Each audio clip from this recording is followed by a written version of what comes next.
Kami dari kelompok Putri Pinang Masak ingin memamerkan hasil karya dari kelompok kami, yaitu karya tradisional dan modern. Putri Pinang Masak asal mula sebutan nama kota Jambi.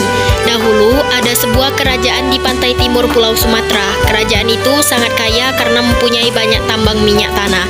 Baginda penguasa kerajaan itu belum mempunyai seorang permaisuri. Belum ada seorang gadis yang berkenan beliau cintai.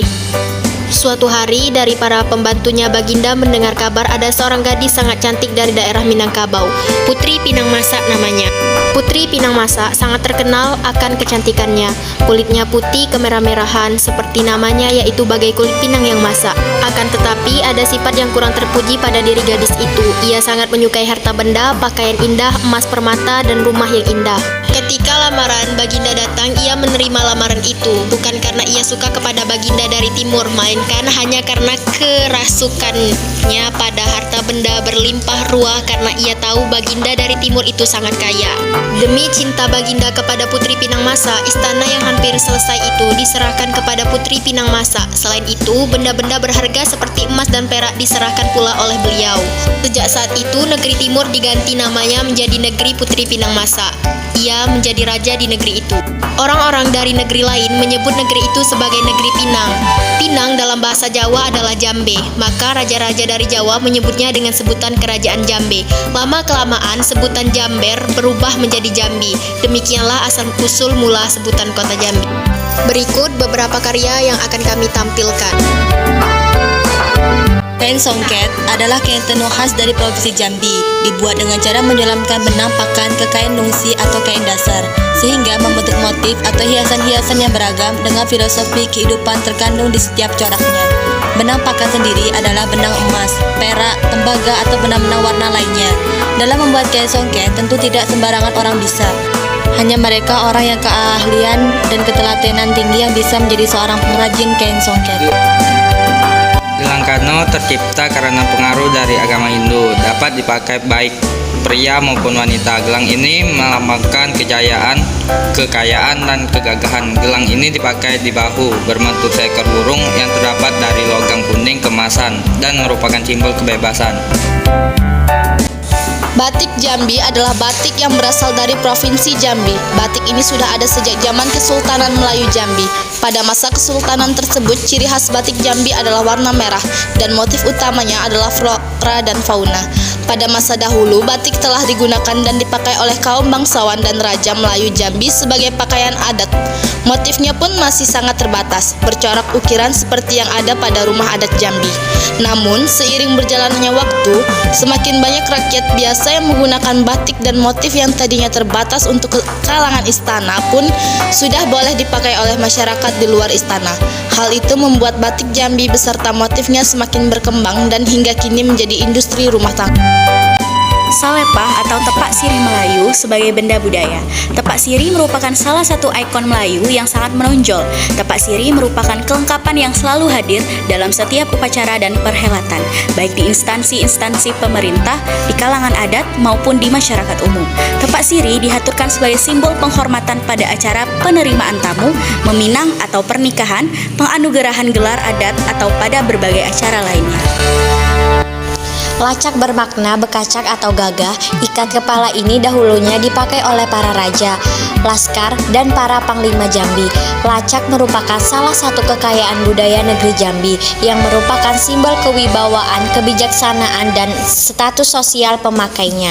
Awalnya lacak dikenal sebagai salah satu perlengkapan dalam pakaian adat pria Jambi untuk kaum laki-laki yang berada di suku Melayu Jambi. Dalam berpakaian adatnya, kaum pria Jambi mengenakan lacak pada kepalanya. Pada zaman dahulu, masyarakat Jambi sebelum adanya penerangan listrik umum digunakan pada tahun 1900-an, lilin dimanfaatkan sebagai sumber penerangan buatan. Dengan inilah, masyarakat Jambi memiliki inisiatif untuk membuat tempat lilin agar lilin tidak hanya digunakan sebagai penerang, tetapi juga sebagai hiasan rumah, yang jika dinyalakan akan terlihat indah untuk dipandang. Sejak zaman dahulu, periuk tanah liat ini merupakan kerajinan tertua sehingga menjadi sumber sejarah pada suatu peradaban di masa lalu.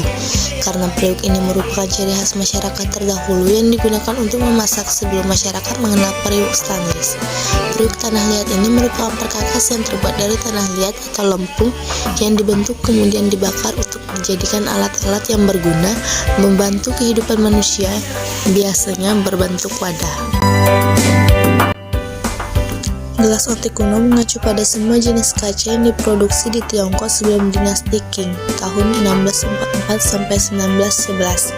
Dalam sejarah Cina, kaca memainkan peran periferal dalam seni dan kerajinan jika dibandingkan dengan keramik dan pekerjaan logam. Distribusi arkeologi yang terbatas dan penggunaan benda-benda kaca adalah bukti kelangkaan bahan tersebut. Sumber-sumber literatur menyebutkan bahwa pembuatan kaca pertama kali dilakukan pada abad ke-5 Masehi. Namun, bukti arkeologi paling awal untuk pembuatan kaca di Cina berasal dari periode negara-negara berperang, tahun 475 sebelum Masehi hingga 221 sebelum Masehi. Berikut merupakan karya seni rupa modern.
Itulah pameran dari kelompok kami. Sekian, terima kasih.